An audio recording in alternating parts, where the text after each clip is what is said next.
Shalom. Welcome to this week's update on Israel news, specifically designed for Israel advocates. Okay, the top story, obviously, again, every single week is Iran until they agree to stop their nuclear aspirations or until a regime change decides it for them. Iran is moving closer and closer to a nuclear weapon, so says Israel's Defense Minister Ehud Barak.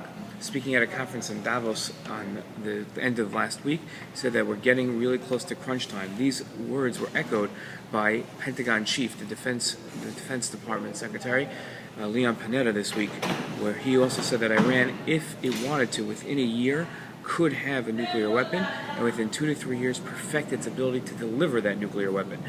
These are scary, scary words as we're getting closer and closer and closer to seeing Iran have a nuclear weapon and the ability to use it.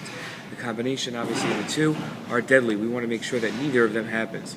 In response, the United States Navy seems to be putting more and more weapons and military craft into the Persian Gulf right near Iran. Right now what we're looking at is we have 2 aircraft carriers already there. We have a Navy base in Bahrain, which is right in the area, and obviously all of the navies and the air forces and the armies equipment that's in Turkey and in many other different countries in the area. We're looking at the United States military having a strong buildup in the region.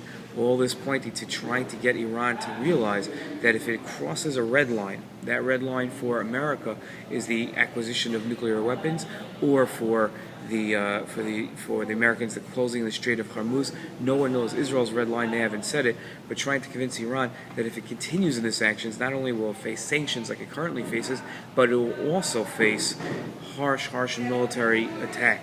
America's now converted a mothership that's on its way into the Persian Gulf, which can be a staging area for Navy SEALs and Special Operation Forces to get into Iran to continue its attacks. An article that I heavily suggest that you read, that you could find on the cheat sheet, is an article by Ronen Bergman, who's a writer for Yediot. Mr. Bergman has published a book that's coming out this week on whether Israel will attack Iran. Now, he has access to some of Israel's top leaders, and his analysis is on the money in terms of its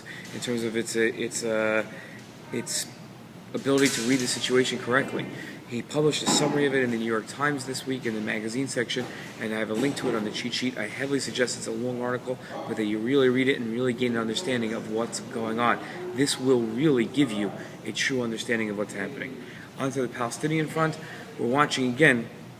The Palestinians seem to be engaging in talks, but taking actions that seem to signify a direct opposite action. On the one hand, they're joining in with Hamas. On the other hand, they're sitting down for the first time in over a year and a half with talks with the Israelis in Jordan. These are low-level talks, and the Palestinians have agreed to keep these talks going until March. We're hoping something comes out of it. Wouldn't that be wonderful, of a world with peace? Don't forget to sign up for the Shabbaton. There are 1 or 2 days left that we still have room on the Shabbaton to sign up for. It's going to be a great Shabbaton this Shabbat in Boca Raton, where we have APAC staff flying in from Washington, APAC's Florida staff coming in, and many different other professionals that really have an idea of what's happening in the Israel-Palestinian situation and the Israeli-Iranian situation, all that goes on in Israel, and all that you need to know to be an Israel advocate. Don't forget, obviously, policy conference is coming up. All the best.